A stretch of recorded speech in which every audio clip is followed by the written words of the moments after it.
Every year, 60,000 people die from rabies around the world, and rabies is not as rare as we think it is. Rabies persists in wild animals in the woods and the forests in many countries of the world, and are transmitted to human beings by bats and by bites from domestic dogs and cats. In this video, we'll take a look at how to best protect ourselves from rabies.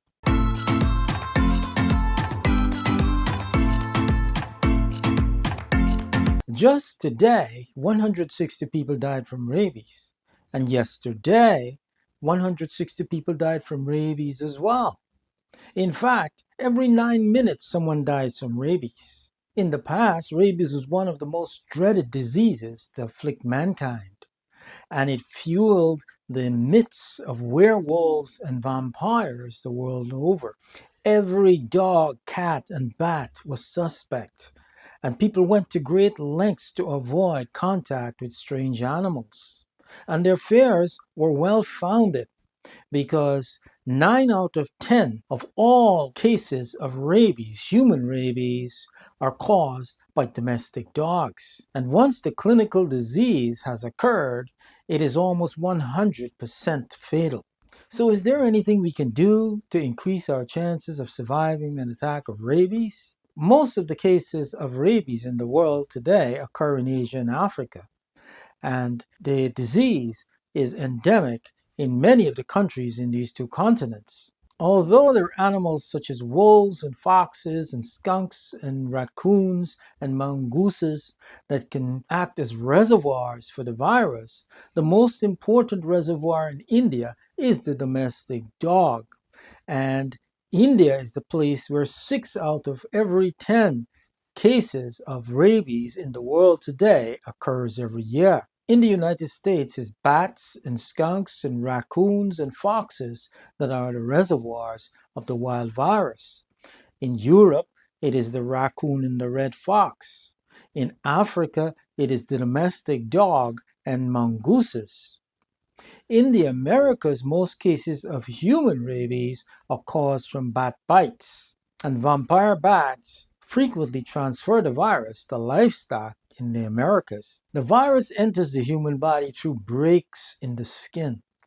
It cannot penetrate the intact skin. The virus is found in high concentrations in the saliva of infected animals, and it is the saliva that comes into contact with breaks in the skin or the mucosa of the victim that leads to infection. Very rarely airborne transmission occurs, but this has mostly been reported in laboratory settings.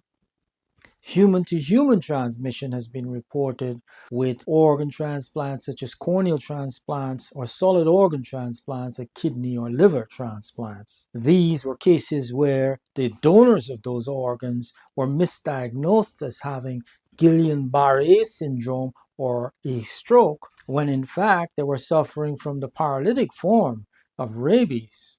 The incubation period of the virus can last anywhere from 6 days to 6 years. And one case of a man developing rabies 25 years after he was bitten by a dog was reported in India. Upon entering the skin, the virus undergoes a phase of replication.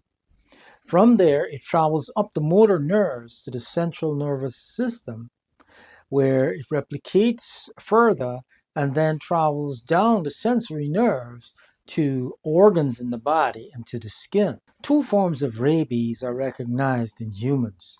The furious form, which is a form of encephalitis or inflammation of the brain, and which is the more familiar form of the disease.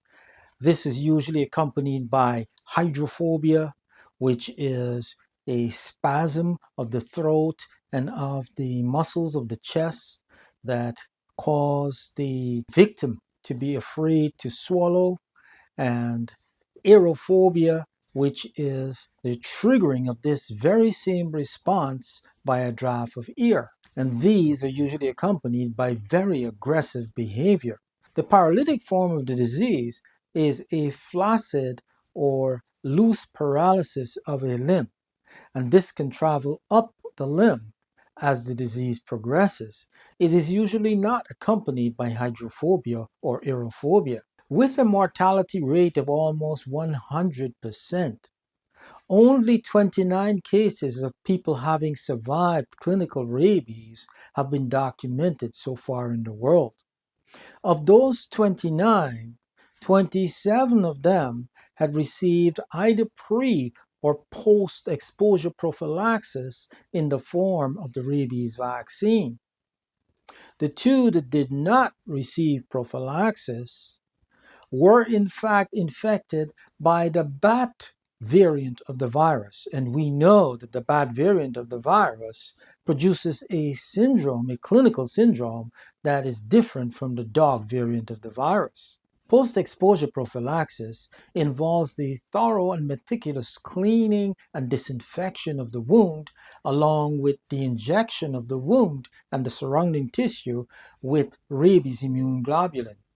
At the same time, the rabies vaccine is administered, and this combination is almost 100% effective at preventing the clinical disease, provided it is administered promptly and properly. So the best way for us to increase our chances of surviving a case of rabies infection is to promptly seek post-exposure prophylaxis after exposure, such as bites or scratches from infected animals. And because the incubation period can last from days to years, it is still advisable for us to seek post-exposure prophylaxis even if time has lapsed since the bite and when we realize that we may have been exposed to rabies. Thank you for watching. I hope you found the video informative. If you did, like, share, comment in the box below, and don't forget to subscribe to the channel.